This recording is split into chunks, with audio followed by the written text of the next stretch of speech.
여러분 안녕하십니까? 명쾌한주 김현선입니다. 본격 시사토크 명쾌한주가 편안한 주말 오전 여러분과 함께합니다. 한 주간의 뜨거운 이슈를 명쾌하게 정리해보는 시간 명쾌한주는 제주 MBC 유튜브 채널을 통해서도 시청하실 수 있습니다. 명쾌한주 지금 바로 시작합니다. 네, 오늘은 전현직 기자를 모시고 이슈 토크로 한 시간을 채워갈 예정인데요. 이 자리에 제주 MBC 김찬영 기자, 한라일보 이상민 기자, 그리고 늘 자리를 지켜주시고 계시는 고재희 기자님 이렇게 세 분 모시고 이야기를 진행하겠습니다. 전현직 기자가 한 자리에 모였어요. 흔치 않은 기회죠. 네, 부담도 사실은 있고요. 저는 이제 더 이슈만 주로 하다가 이슈 토크는 처음 사실 참여하는 거여서 뭐 아니, 기대도 좀 되고. 김찬영 기자님 혹시 제가 전생인지는 모르겠는데 뭔가 좀 약간 나란히 좀 앉았었던 기억이 기시감이 있어요. 예, 좀 있어요. 좀. 예. 저도 옆자리였으면 그 느낌을 확 받았을 것 같은데. 그렇죠. 네, 예. 전생이겠죠 아마. 예. 전생으로. 가운데 계신 우리 한라일보 이상민 기자. 네. 저는 뭐 기자실에서만 뵙다가 이렇게 네. 스튜디오에서 뵈니까 네. 좀 너무 색다르네요. 네, 긴장한 건 아니시죠? 조금 긴장하고 있습니다. 자연스럽게 우리 약간 내용이 있는 수다 정도로 그렇죠. 가보도록 하겠습니다. 오늘 마을 수익 사업에 대한 얘기를 좀 해보려고 해요. 그러니까 아무래도 이제 1차 산업만으로는 농촌 마을이나 이런 데들이 좀 어려움이 있다 보니까 또 관광객은 많이 들어오고 그런 자원들을 활용해 가지고 마을 주민들이 함께 좀 주도적으로 참여하는 어떤 그런 공동 사업 같은 거를 하는 마을들이 많아졌는데 그렇죠. 사실 이게 돈이 연결되다 보니까 마을마다 좀 수익 사업을 해서 잘 되는 데든 안 되는 데든 이게 좀 잡음들이 끊이지 않는 것 같아요. 그래서 그 얘기를 좀 해보려고 합니다. 최근에 가장 이슈가 됐던 얘기부터 좀 거슬러 올라갈까 하는데요. 가파도 프로젝트. 우리 청보리 축제로 잘 알려진 가파도. 예. 제가 참고로 다른 방송사에서 우리 그 김찬영 기자의 가파도 프로젝트를 굉장히 좋은 보도, 훌륭한 보도라고 제가 소개를 한 적이 있습니다. 꼭 그거 알아주세요. 거기서는 별로 안 좋아했을 것 같은데. 그랬나요? 괜찮던가요, 반응이? 반응 괜찮았습니다. 제가 많이 소개하고 있습니다, 김찬영 기자. 감사드립니다. 이 자리를 빌어서. 제 것도 좀 부탁드리겠습니다. 많이 보도하겠습니다. 네. 그 가파도가 사실은 청보리 축제로 많이 알려져 있기는 그렇죠. 하지만 마을이 사실은 그 이제 별다른 수익 사업이나 이런 게 없기 때문에 사실은 좀 그런 주민들의 소득도 활성화하자 이렇게 하면서 우구민 도장 때인가요? 이게 네네. 시작이 된 걸로 알고 있는데 어떠한 사업이었는지 간단한 내용부터 이야기를 좀 했으면 좋겠네요. 예. 우선 간단하게 하면 아마 그 광고들을 많이 보셨을 거예요. 이제 현대카드에서 가파도 프로젝트 해가지고 그 뭐 디자인적인 측면이나 가파도 시설들을 소개하는 상당히 잘 만든 이제 영상인데 일단 이 사업은 2013년부터 사실 2020년 올해까지 끝나는 8년짜리 장기간 프로젝트고요. 현대카드가 사업 총괄을 맡았고 제주도는 이제 그 예산을 지원하고 그다음에 인허가 절차를 맡고 마을 주민들이 그 운영을 하면서 수익을 내는 구조여서 사업 체계는 이제 2013년부터 시작됐지만 본격적인 공사는 이제 2017년부터 건물들이 들어서기 시작해 2018년부터 운영을 하고 이제 올해는 지금 사실상 9월달에 그 스낵바하고 창고가 건설이 끝나면서 시설적인 측면의 공사는 다 끝났거든요. 근데 그런 상황이에요, 그런 상황. 이게 무슨 시설들이야? 그러니까 숙박 시설들. 크게 보면은 이제 수익이 나는 시설은 그 가파도 하우스라고 해서 그 6동의 게스트하우스가 있고요. 그다음에 그 여객선 터미널 안에 그 카페가 있고 그 스낵바 그리고 레스토랑 이게 수익 사업이고 그 외에 이제 문화 창작 공간이라든가 전시동, 스튜디오 같은 것들은 그 문화 활성화 차원에서 이제 지어진 건물. 네, 이게 아무튼 우구미 도정 때 나오시마 섬 일본에 그래서 이제 그거 참고해가지고 했다고 하는 것 같은데. 가파도를 좀 제2의 어떤 문화예술의 섬으로 키워보겠다라고 하면서 처음에 구상은 됐던 걸로 알고 있고 이후에 진행이 됐는데 제가 기억하기로는 아마 그 2009년인가 10년에 우도에 이어가지고 이제 제주 올레 두 번째 섬 코스가 개장한 곳이 가파도거든요.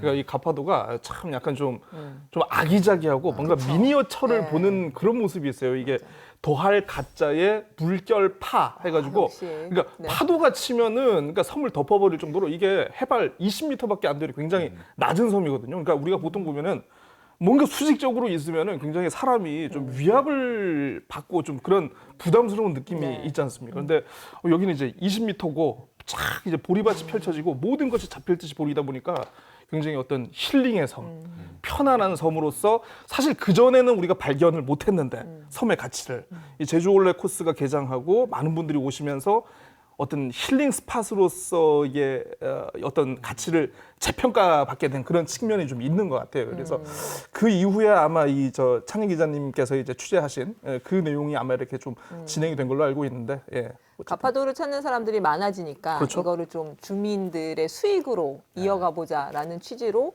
뭐 여러 가지 이제 문화예술의 섬으로 꾸미면서 그게 또 주민의 소득으로도 이어지는 뭐 그런 취지에서 일어난 것 같은데 사실 뭐 이 가파도 프로젝트가 진행이 되고 나서 뭐 긍정적인 부분들도 있었을 것 같은데요. 그렇죠. 실질적으로 좀 그 어떤 외형적인 변화라든지 방문객들이 늘어난다든지 뭐 이런 것들이 좀 있었나요? 어떻게 일단은 뭐 평가하시나요? 가보신 분들은 아시겠지만 그 예전에는 가파도의 어떤 그 예전 모습들이 그대로 남아 있다고 하면 뭐 여객선 터미널이라든가 문화 창작 공간, 그 게스트하우스 같은 것들 건축물 디자인들이 사실은 상당히 좀 이쁘게 돼 있어요. 그러다 보니까 요즘에는 또 이제 젊은 관광객들이 그 사진을 통해서 그쵸. SNS 사진 촬영을 위해서 관광을 잘 많이 나오는 다니잖아요. 데가 중요하죠. 그런 약간 핫스팟이 되면서 실질적으로 2017년도에 12만 정도 연간 그 방문객이 있었는데 2019년도에 거의 2배 가까운 21만으로 많이 늘었고 거기 상주하는 주민들도 2015년도에 이제 178명에서 2018년도는 233명까지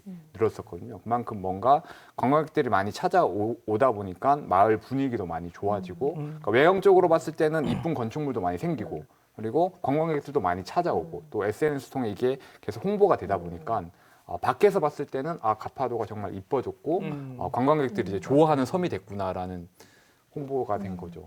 실질적으로 뭐 수익은 어땠나요? 좀 돈을 벌었나요? 수익도 초반에는 사실 이게 그 제주도에서 예산을 지어서 뭐 게스트하우스나 뭐 터미널, 카페, 레스토랑을 다 지어줬기 때문에 지출하는 부분은 초반에 그 뭐 장비 투자 자본 말고는 없는데 2018년도부터 영업을 시작했는데 그 해에는 수익이 1억 정도가 났었고요. 그다음에 2019년도에 수익이 3억 9천만 원이 났어요. 3억 9천만 원이면 사실 그 가파도 작은 마을에서 엄청난 수익이 난 거죠.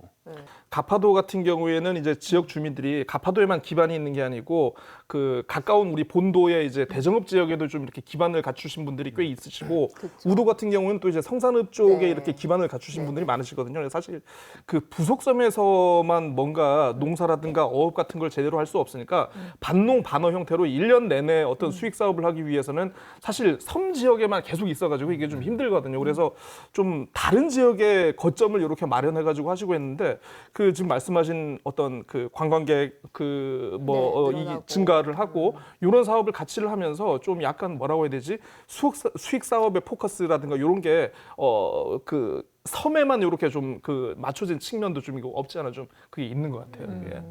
그래서 뭐 아무튼 지금 들어보면 사실은 이제 관광객도 좀 늘어났고 그게 실질적으로 이제 소득으로도 이어지는 상황인데 왜 이렇게 갑자기 문제가 발생했을까 다들 의아할 수밖에 없거든요. 어떤 지점들 때문에 문제가 좀 생겼는지 그 대략적인 좀 문제 내용도 이상민 기자도 좀 알고 있죠. 가파도 프로젝트에서 지금 막 이렇게 문제가 불거진 부분들 특별히 어떤 부분들이 제일 문제였나요? 저는 보도를 네. 이제 보고 안 했는데요. 제가 네. 취재를 안 네. 하다 보니까 아마 네.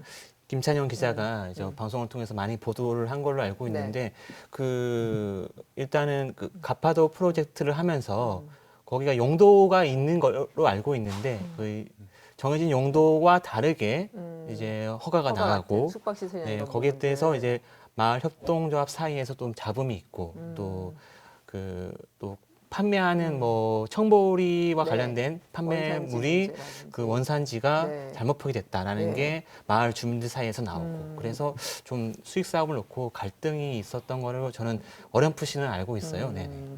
아무튼 취지는 좋게 시작이 됐는데 이제 수익 문제들과 하면서 뭔가 갈등이 있고 그게 제보로 이어지고 실질적으로 뭔가 규정에 문제가 있고 하면서 커진 것 같아요. 직접 취재를 하셨잖아요. 예. 그러니까 우선은 이게 사실은 나중에 알게 되고 큰 문제로 지적되는 게 아까 그 이상민 기자가 얘기한 것처럼 자연취락지구에 숙박시설 일반 숙박시설을 허가를 줄 수 없는데 행정에서 허가를 주고 터미널 안에 카페를 운영하는 것도 이제 환경보존 지역이어서 그런 사업은 그 안 휴게 되는데. 음식이 안 되는데도 허가를 준 잘못된 부분이 있었는데 이거는 나중에 후차적으로 드러난 심각한 문제지만 근본 원인은 어쨌든 지금 2018년부터 본격적으로 마을 협동조합이 운영이 되다가 뭔가 갈등이 생기고 마을에서 서로 고소고발을 하다 보니까 사실은 결국은 이제 저도 그 뭔가 잡음이 있다라는 얘기를 듣고 들어서 뭐가 문제일까 하나하나씩 이제 취재를 하다 보니까 정말 말도 안 되는 인허가 과정부터 잘못된 거지만 가장 큰 문제는 물론 인허가 잘못된 부분은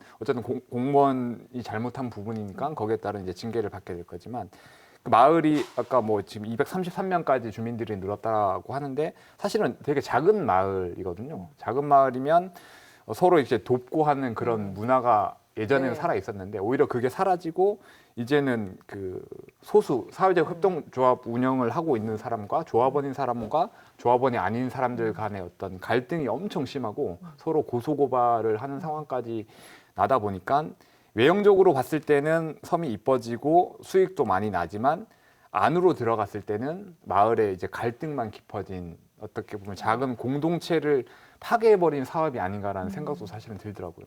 그러니까 저는 이제 이 그 김찬영 기자의 보도를 보면서 참 의아했던 것 중에 하나가 이게 어떻게 보면 도시계획 조례를 위반을 해서 이제 시설물들이 만들어지고 그렇죠. 어떤 협동조합 내에서의 어떤 수익 배분이라든가 조합원 가입 여부에 대해서 이게 분란이 생겼던 문제 아닙니까?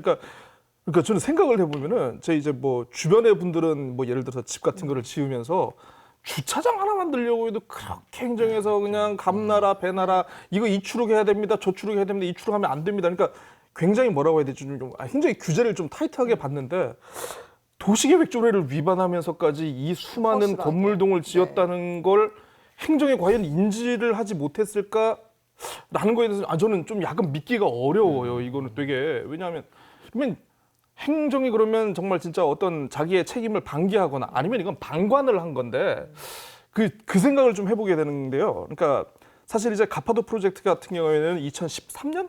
네, 13년부터. 그때부터 이제 추진이 됐는데 처음 추진될 때부터 이제 가파도 프로젝트에 대한 약간의 환상이 좀 있었습니다. 그러니까 어떤 거냐면 국내 굴지의 대기업이 어떤 디자인 기부라든가 어떤 지역사회 커뮤니티에 대한 정말 그 대기업이 갖고 있는 모든 노하우를 녹여가지고 정말 주민들을 위한 정말 좀 약간 다른 세상을 만들어 보겠다라고 행정하고 손을 잡았다라는 게 이게 알려지다 보니까 사실 이제 진행되는 과정에서 분명히 어떤 문제라든가 어떤 주민들 간의 갈등 같은 거를 아마 알고는 있었는데 어떤 이 대외적인 홍보 효과가 평가절하되고 좀 약간 의미가 퇴색되는 걸 우려한 행정에서 아마 이거를 방관하지 않았을까. 그러니까 저도 약간 취재하면서 비슷한 느낌이 들었던 게 뭐냐면 일단은 그 담당 부서는 예를 들어서 허가를 잘못 준 부서는 건축가인데 건축가에서 허가는 가장 본연의 기본이 되는 임무고 이게 막 어려운 것도 아니고 복잡한 상황도 아니고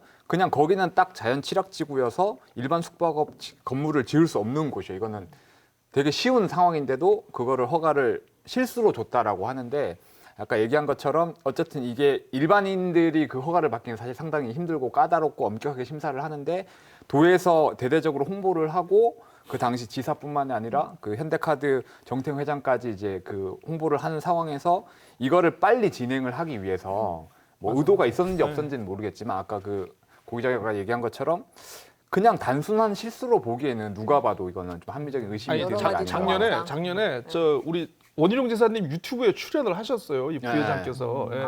그래서 가파도 얘기를 하시는 것도 있더라고요. 그래서 이 정도의 사업에 대해서 몰랐을까? 여러 가지 예. 정황상 그런 합리적인 그렇죠. 의심이 든다. 예, 뭐 이런 그죠. 얘기신 거네요. 예.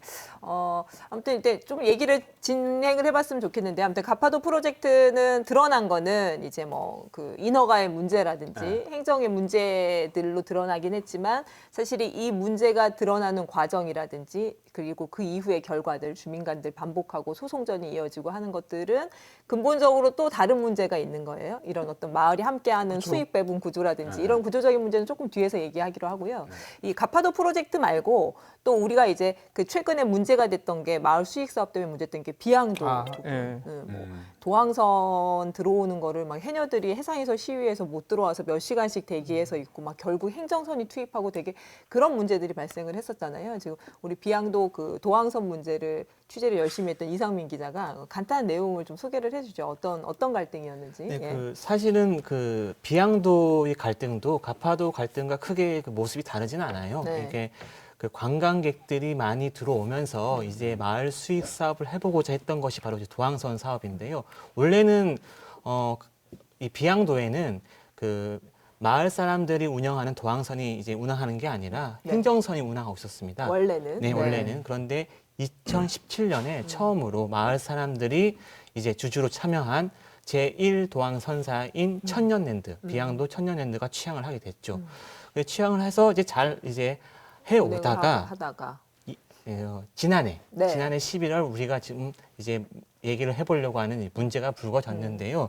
그 지난해 11월에 이 도항선사, 또 그러니까 다른 1 도항선사가 도항선사에 생긴 거네요. 참여하지 못한 아. 비양도 주민들이 새로운 선사를 만들어 가지고 취항을 하려고 했는데 네네. 이 1 도항선사에서 소송을 제기하는 바람에 취항 3일 만에 운항이 중단되는 사태가 벌어지게 된 겁니다. 그러니까 이도항 선사가 어쨌든 새로 취항을 하는 거는 2017년도 1도항 선사가 나왔을 때는 네네. 수익에 대한 기대가 사실 별로 없었잖아요. 네, 근데 그렇죠. 막상 운영을 해보니까 또 그 당시에 비양도를 찾는 관광객들이 엄청 많이 늘었고 네네. 하다 보니까 이도항 선사 참여하지 않았던 사람들 입장에서는 돈이 된다고 판단을 하니까 사실은 참여를 그렇죠. 하게 된 거고 그 일도항 선사는 그 수익을 뺏길까봐 소송을 사실 하게 된 부분인 네, 거죠. 원래 속뜻은 거기에 있습니다. 이게 그 보시면은 2016년도에 비양도를 방문한 관광객이 8만 명이었는데 네.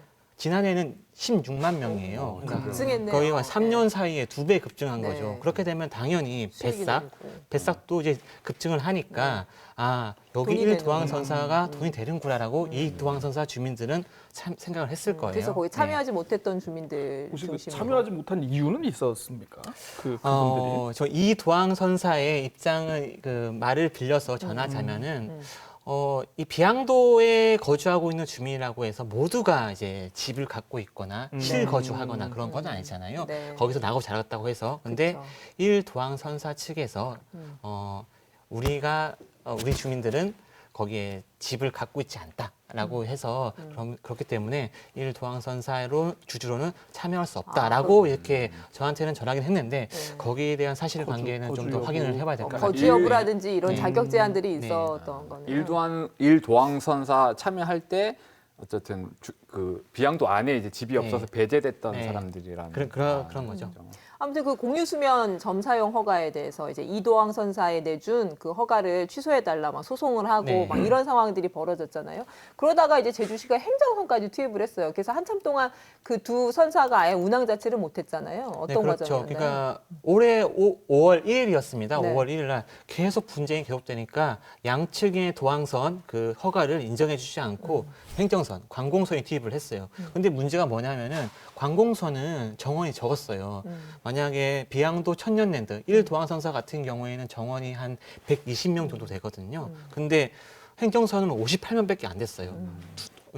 2분의 1 수준으로 주니까 가고 싶어도 못 가는 그런 상황이 발생하게 된 거죠. 결국은 그 도항선사들끼리 약간 다툼 때문에 뭐 관광객이든 그렇죠. 뭐 주민들이 사실은 불편을 네. 겪어야 되는 상황이 된 거네요. 그렇죠. 이제 그리고 이제 도항선사가 이제 준비될 때까지 또 이제 해상 시위도 있었잖아요. 네. 그죠. 네, 그래서 해상 시위 때문에 한동안은 비양도가 그야말로 도항산 한 척도 못 오고 가는 고립된 섬으로 남아 있었죠.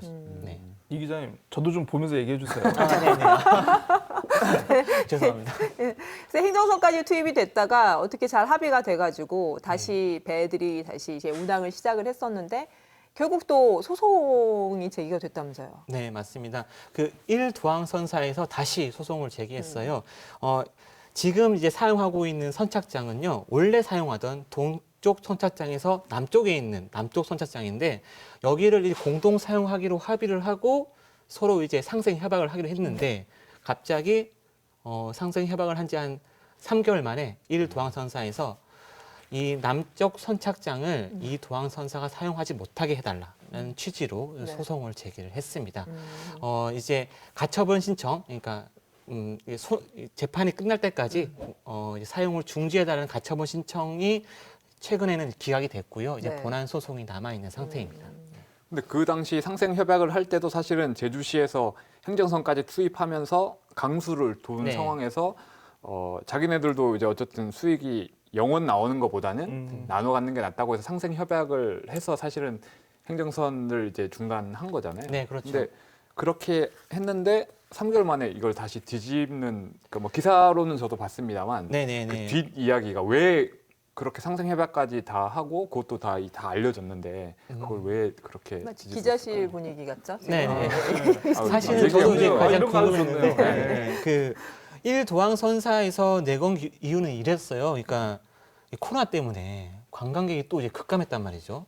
관광객이 급감을 했는데 그 이 와중에 도항선이 이제는 2개가 되니까 생각해 보니까 너무 수익이 주는 게 눈에 보인다. 그래서 이분들이 이 도항선사가 취항하게 되니까 우리들 타격이 이만저만이 아니니 이 도항선사의 운항을 막아야 막고 그리고 새로운 통합성사가 출범을 해야 마을 수익이 좀 공통적으로 이제 배분할 수 있다 이렇게 얘기를 하셨는데 사실은 뭐 또 그 뒷 배경에는 의심하는 거는 이제 동쪽 선착장에 지금 공사를 하고 있어요. 이제 유지 사업에 해양 유지 사업에 따라 가지고 공사를 하고 있는데 만약에 이 남쪽 선착장을 이제 사용을 못하게 하면은 이제 그 제주시의 입장은 이 허가권이 하나의 허가권으로 나온 거기 때문에 이 도항서의 그 허가권만 취소되는 게 아니라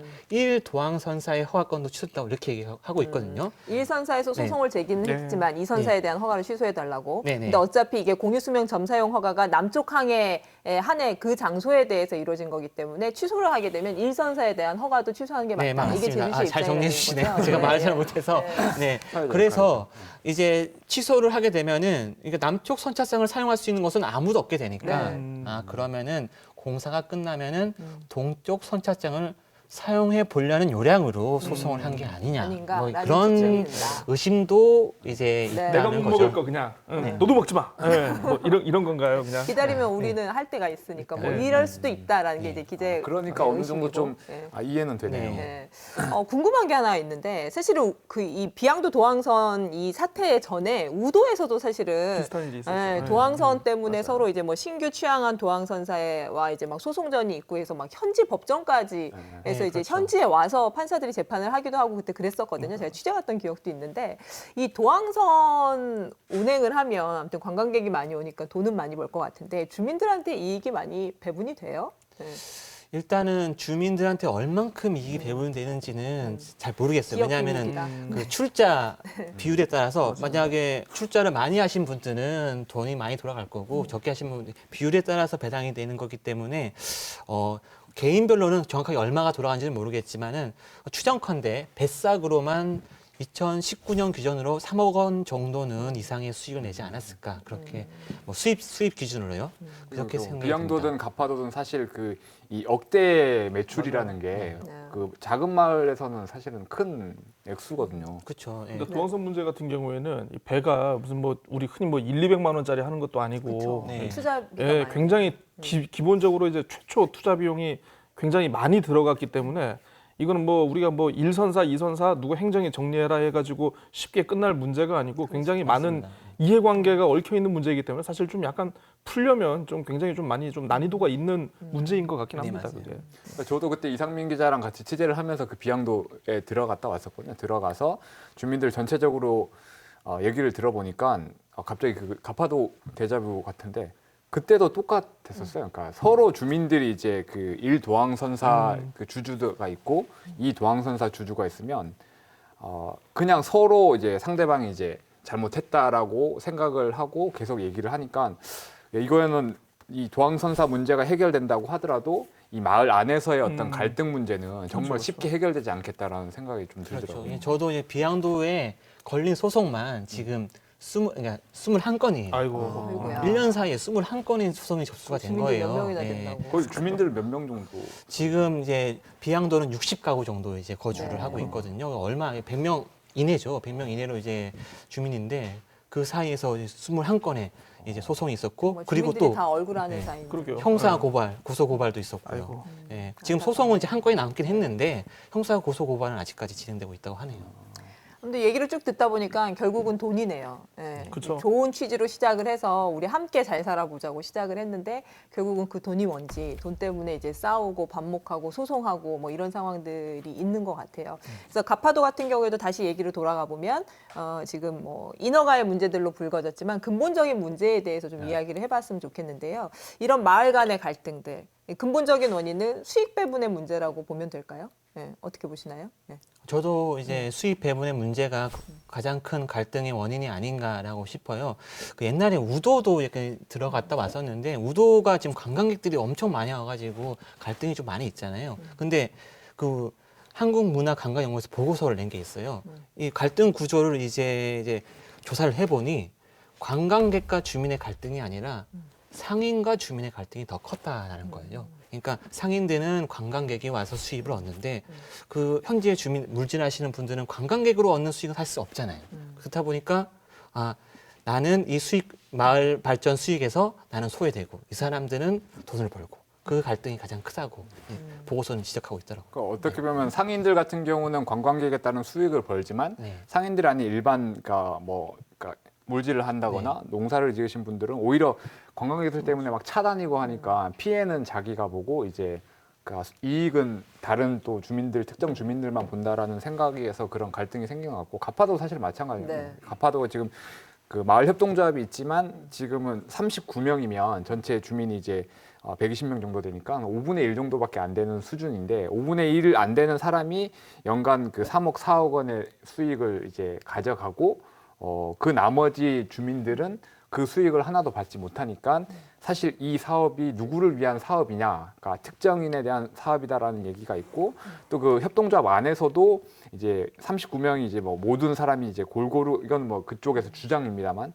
골고루 이게 수익을 배분하는 게 아니고 특정 몇몇 사람이 여러 주를 이제 보유해서 수익을 이제 독식하고 있다라고 하니까 그래서 조합 안에서 탈퇴 얘기도 나오고 이런 여러 가지 문제들이 생기다 보니까 지금 뭐 경찰에서 수사도 들어가고 있는 상황이거든요. 그래서 어쨌든 돈이 생기고 그 수익이 마을에 평등하게 공평하게 분배가 되면 주민들이 다 이제 좋아하고 갈등이 안 생길 텐데 결국은 수익이 한쪽으로 이제 쏠리면서 그 수익의 혜택을 받지 못하는 사람들이 문제를 할 것 같아요. 근데 그거는 약간 되게 자연스러운 것 같아요. 인간이라면 당연히 그렇게 해야 될 수밖에 없으니까.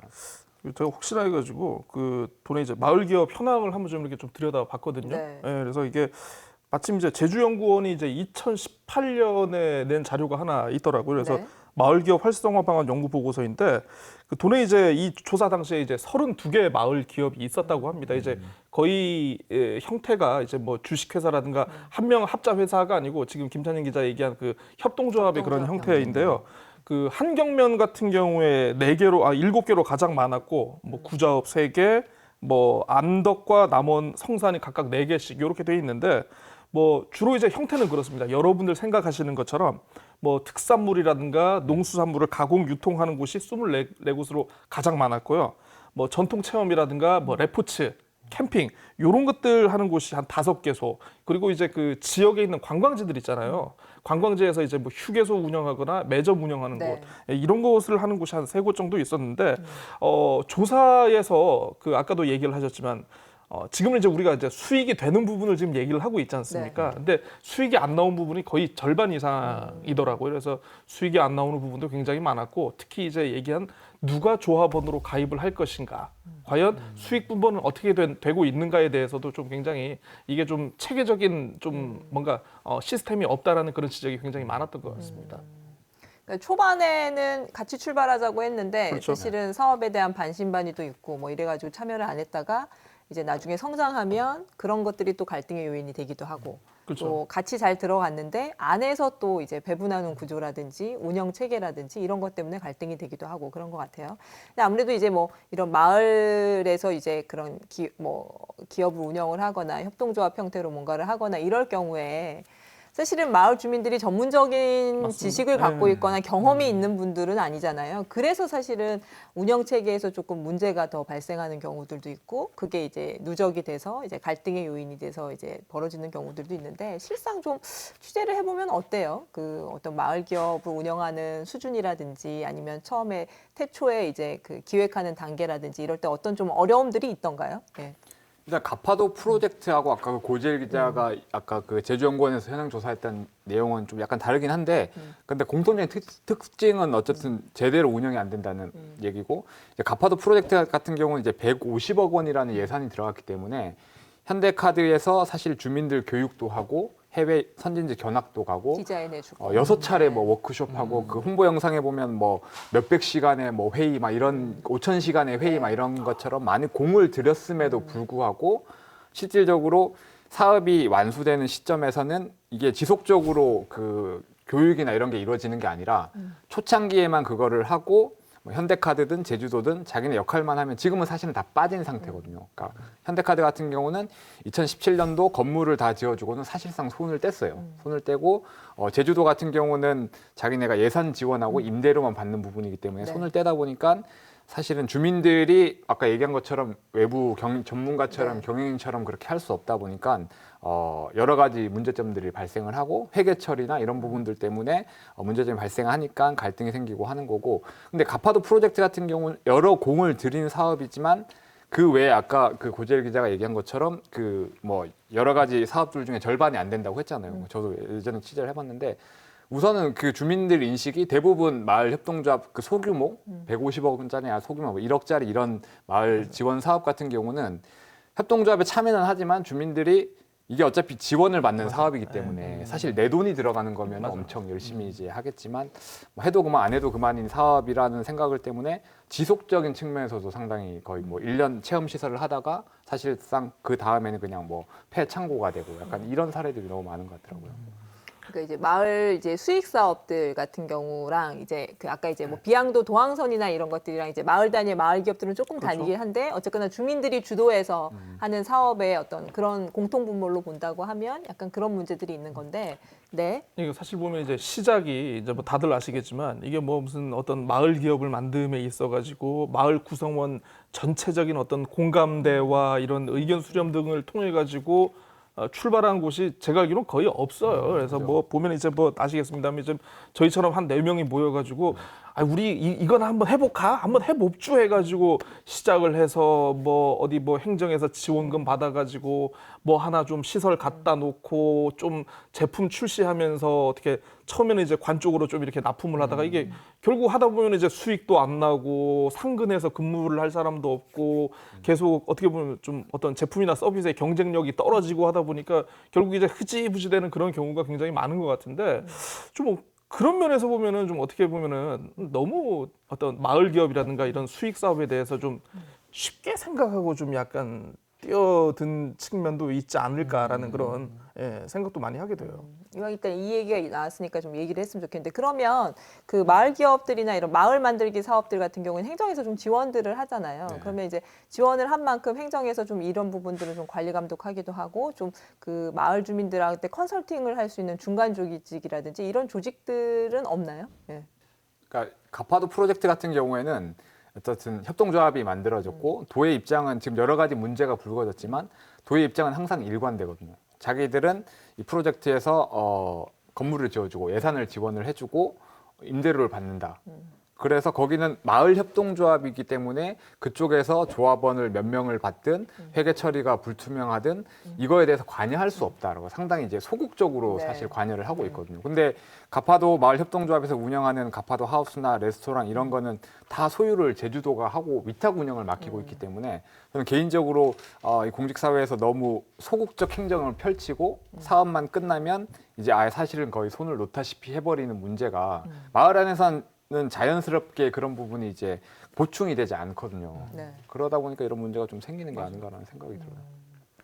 아까 뭐 수익 얘기들도 나왔었는데요. 이제 운영상의 미숙함 뭐 이런 것들 부분이랑 그다음에 아까 우리 가파도 얘기나 이제 비양도 도항성사 얘기할 때 이제 또 수익 배분의 문제를 얘기를 했는데 제주 말고요. 다른 지역에서 좀 이런 부분들을 그래도 좀 잘한다거나 아니면 좀 다른 방식으로 하는 부분들을 좀 취재한 거는 없나요? 제가 옛날에 그 부산 감천마을을 한번 이제 갔다 왔었는데요. 우리 그 전에 도항선 사업 얘기를 좀 해보자면은 거기는 출자하신 분들한테 배당을 하는 구조잖아요. 그러니까 수익이 나면은 출자 비율에 맞춰서 이제 배당금을 주는 건데 그러면은 출자자, 그러니까 참여한 출자한 분만 이제 수익을 얻을 수 있는 거예요. 그렇죠. 그렇죠. 네. 그럼 나머지는 못 얻는데, 근데 부산 감천마을도 그걸 좀 염두에 두고 있더라고요. 이 마을 기업이 있는데, 그럼 이 마을 기업이 마을 기업 운영하는 주체만 할 거냐, 아니면은 마을 전체로 돌아가게 할 거냐.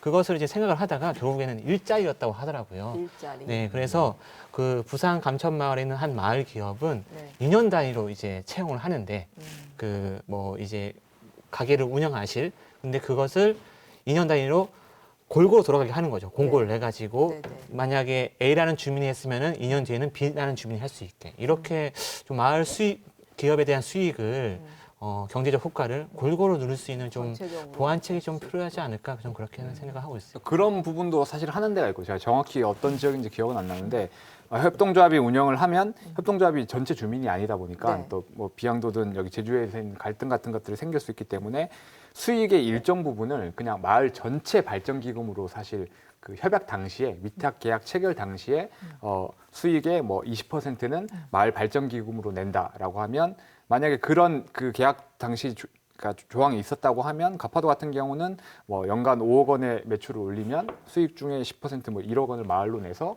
마을 전체에서 어떤 그 공동 뭐 기반 시설을 조성한다든가 이런 시스템이 갖춰지면 사실은 불만이 상대적으로 좀 덜 할 수 있거든요. 어쨌든 나도 이 프로젝트로 인해서 어떤 이익이 생기니까. 근데 이익이 하나도 없어져 버리고 오히려 내가 하는 장사나 이런 것들에 오히려 방해가 되니까 내가 그 민박집을 운영을 하는데 막 이쁜 게스트하우스가 생기니까 이제 손님들이 그쪽으로 다 가버리는 거예요. 그러면 내가 민박집 운영에서 오히려 적자가 생기고 이 프로젝트 때문에 손해를 보게 되니까 거기에 대한 더 이제 앙심이 생기는 거고. 근데 이게 또 가파도 프로젝트 같은 경우도 숙박시설, 레스토랑, 카페 이렇게 주로 그 관광객을 상대로 할 수 있는 것들을 다 독식해버리니까 뭐 그 예전에는 가파도 가면 그 여객 터미널 앞에서 그 경운기에서 이제 미숫가루도 팔고 뭐 이제 이런 게 있었는데 그게 지금 싹 다 없어졌거든요. 근데 뭐 내부에서는 이게 그 협동조합에서 뭐 못하겠다라는 이런 얘기도 있는데 그거는 이제 뭐 확인이 안 된 얘기여서 어쨌든 주민들이 자기가 손해만 본다고 생각을 하고 이게 그 이익이 같이 나눠지지 않아서 이거를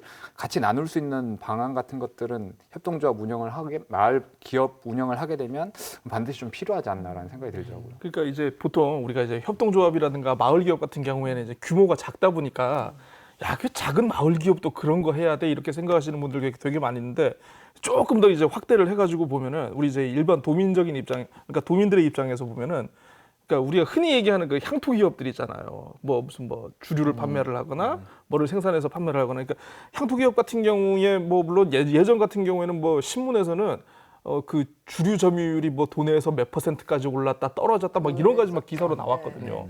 그러니까 어떻게 보면 이제 뭐 내가 전혀 출자를 하거나 뭘 하지는 않았지만 그래도 내 지역의 기업이고 나의 자산이라는 좀 나의 그 어떤 그 정신적인 자산이라는 좀 그런 게 있었는데 그러다 보니까 그 기업들이 이제 좀 확장을 하면서 뭔가 사회 공헌이라든가 뭔가에 대해서 좀 소홀히 하면은 이 뒷말들이 나오거든요, 이게.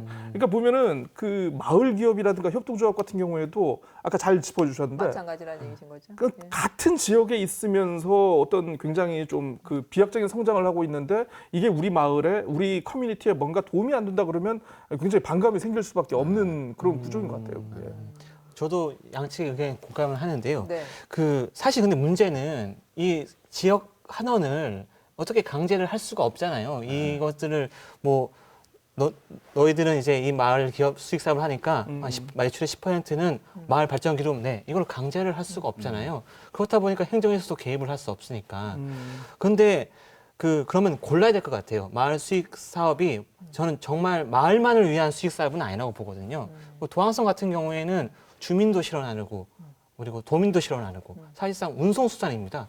그러면은 공적인 영역이 분명히 있단 말이죠. 그러면은 제주도에서 지원을 할 수가 있을 거예요. 제주시에서 뭐 유류비라든가 이런 건 지원을 하게 대신 너의 수익 사업의 어느 정도 수익은 마을을 위해서 내놔라. 이렇게 행정에서 개입할 수 있는 여지가 있지 않을까. 저는 그렇게 생각을 하거든요. 그래서 강제할 수 없다고 얘기를 했는데, 그러니까 사실 법률상으로는 강제할 수 없는데 이제 유류비 지원하는 것처럼, 근데 제주도에 있는 그 대부분의 마을 지원 사업들은 지원 사업이잖아요. 도에서 뭐 적게는 뭐 몇천만 원씩, 많게는 몇십억씩 예산이 계속 지원이 되고, 아니면 가파도 프로젝트처럼 도 소유의 시설을 임대해 주는 거기 때문에 어쨌든 네. 위탁 계약 체결을 하거든요. 그럼 사실 체결을 하는 당시에 그런 부분에 좀 관심을 갖고 그런 조항들을 넣으면 저는 충분히 가능하다고 보는데 사실은 그 부분이 나중에 이제 논란이 될 소지가 있고 그쪽에서 반발했을 경우에 일 처리가 늦어지니까. 근데 뭐 취재해 보시면 다들 아시겠지만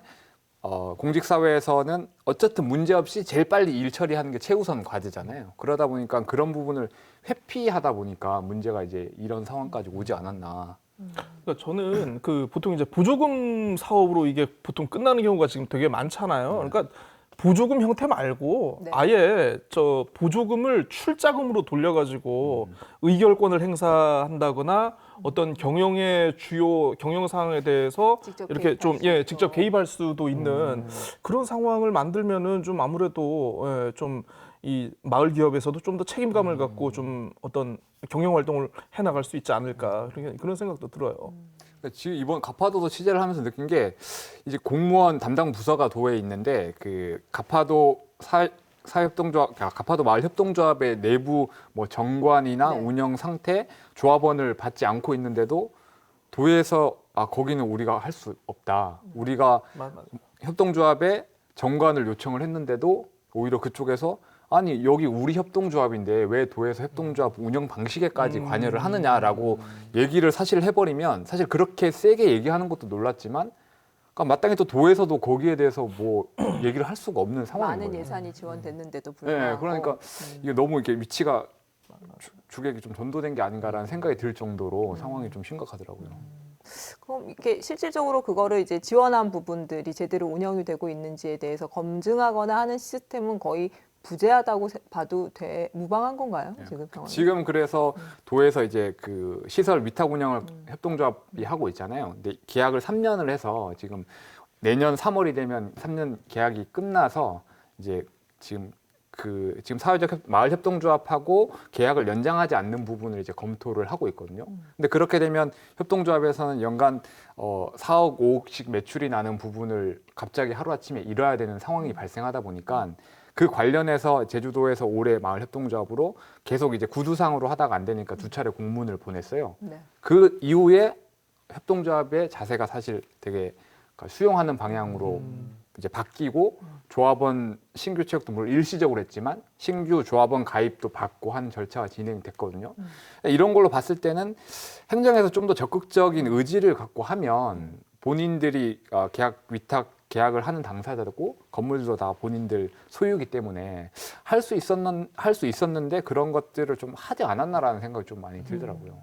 방법은 저는 충분히 있다고 생각해요. 아니, 행정의 고질병인 게 그러니까 뭐 예를 들어서 보조금 같은 경우에도 처음에 내주려고 심사할 때는 되게 깐깐하게 봐요. 진짜 하나하나 그냥 뭐 이거 안 됐네, 뭐 이거 해오라, 저거 해오라, 뭐 보강해오라, 보완해오라 하는데 진짜 정작 사후 관리는 다 안 해버리는 게 이게 고질병인 것 같아요. 진짜 어떻게 보면은. 제주를 찾는 관광객들은 많아지고 또 마을별로 이제 뭐 대규모 개발 사업이나 이런 것들을 통한 마을 발전 기금들이 좀 많이 들어오면서 사실은 마을이 이거를 갖고 뭔가 이제 함께 주민 주도형의 어떤 수익 사업을 하겠다는 생각들을 많이 갖게 되고 그러면서 사실은 이런 잡음들이 많은데 그 수요가 많은 만큼 아까 얘기한 뭐 그 이익 분배 배분의 문제라든지 그리고 그 사업의 경쟁력을 확보할 수 있는 아이템 어떤 운영의 묘미를 살릴 수 있는 어떤 컨설팅이나 이런 부분들이 아무튼 잘 마련돼야 될 것 같습니다. 근데 우리 기자들이 제일 그 많이 받는 지적이 지적만 하고 그럼 답은 뭔데 이런 거잖아요. 예.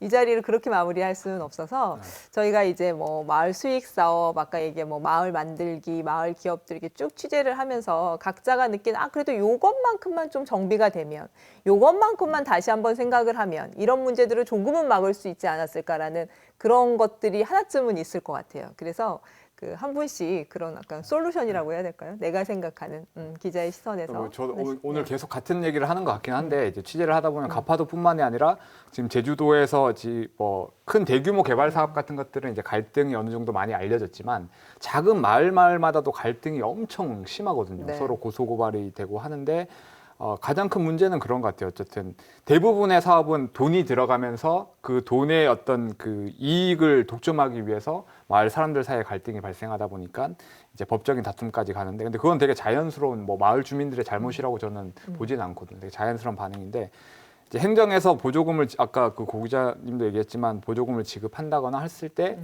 이게 뭔가 자기의 맡은 일만 하고 사실은 관리 감독 부분을 아예 그걸 손을 놔버리는 거예요. 여기서 운영이 어떻게 되든 뭐 그거는 너네 잘못이고 우리는 일단은 행정 절차를 진행을 했어. 그러니까 대부분 갈등 사업 같은 경우들도 어떻게 보면 행정은 그 지역 주민들의 편이 되어서 지역 주민들 입장을 대변해 줘야 되는데 뭐 동물 테마파크라든지 사실은 사업자 주민 설득을 사업자한테 그냥 통으로 맡겨놔 버리거든요. 그러다 보니까 이제 주민들 간에 다툼이 생기는데 행정에서는 우리가 관여할 수 없다. 우리는 행정 절차만 한다라고 너무 소극적으로 정책을 펼치니까 이거 봉합들이 안 되는 것 같고 그래서 행정에서는 물론 예산 지원이나 이런 것도 좋지만 그게 주기적으로 정상적으로 이루어지는지 갈등은 없는지 좀 지속적으로 관리를 하면서 지켜보고 또 관리 감독 권한에 또 행사를 하면서 조율을 해주지 않으면 이런 문제는 절대 해결되지 않을 것 같아요. 그러니까 마을 수익 사업이라 하더라도 그렇죠. 행정이 어떤 재정 지원을 한 곳이라면 행정이 끝까지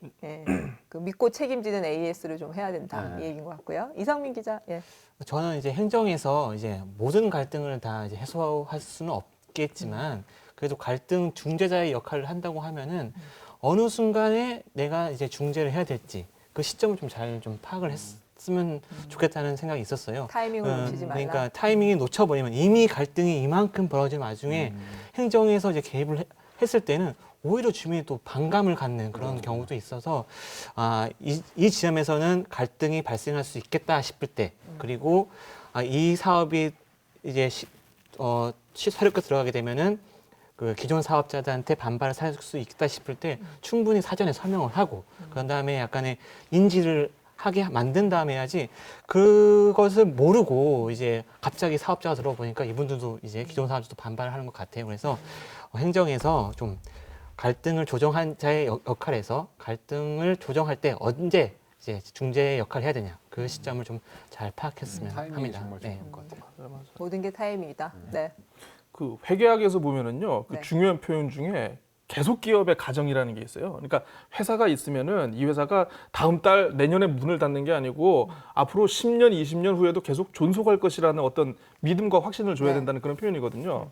근데 지금 마을 기업이라든가 협동조합 대다수를 보면은 사업 내용을 떠나서 인적 구성을 보면은 과연 여기가 계속 기업으로 존재를 할 수 있을까? 왜냐하면 이제 워낙 나이 드신 분들이 많고 좀 뭐라고 해야 되죠? 이제 좀 어떤 새로운 경영 감각, 새로운 홍보 마인드, 마케팅을 할 수 있는 그런 분들이 좀 많이 없는 것 같아요. 상품 개발이라든가. 그래서 좀 약간 지역 청년들이 좀 이거 관련해 가지고 좀 많이 함께 할 수 있도록 좀 뭔가 제도적인 보완책이 좀 마련됐으면 좀 이것도 괜찮지 않을까.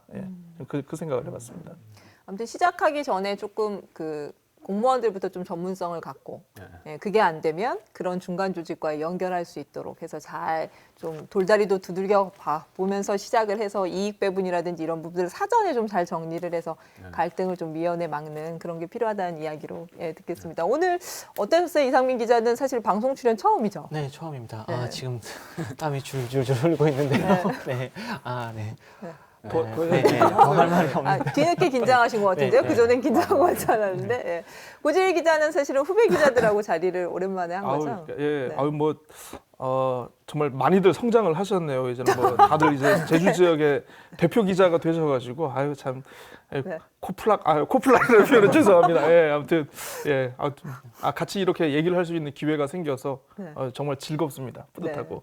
김천영 기자는 저랑 더 이슈만 하다가 패널로 네. 참여해보니까 어떻습니까? 여기가 훨씬 더 좀 편한 것 같고 그래요? 일단은 그냥 평소에 그냥 생각했던 것들을 그냥 자연스럽게 얘기를 하면 되는 부분이어서 준비 시간도 줄어든 것 같고 또 이제 다 현직에 있을 때부터 친하던 이제 기자들과 같이 진행을 하니까 같이 이제 토론을 하니까 가치관도 비슷한 것 같고 해서 재밌었습니다. 네. 이런 기회 있을 때 다시 종종 볼 수 있도록 하겠습니다. 네. 편안한 토요일 오전에 함께한 명쾌한 주, 다음 주에도 유쾌한 시사 토크로 찾아뵙겠습니다. 저는 다음 시간에 뵙겠습니다. 고맙습니다. 달콤한 그림처럼 언제나 내 맘 가득 나에겐 네가 기적이야.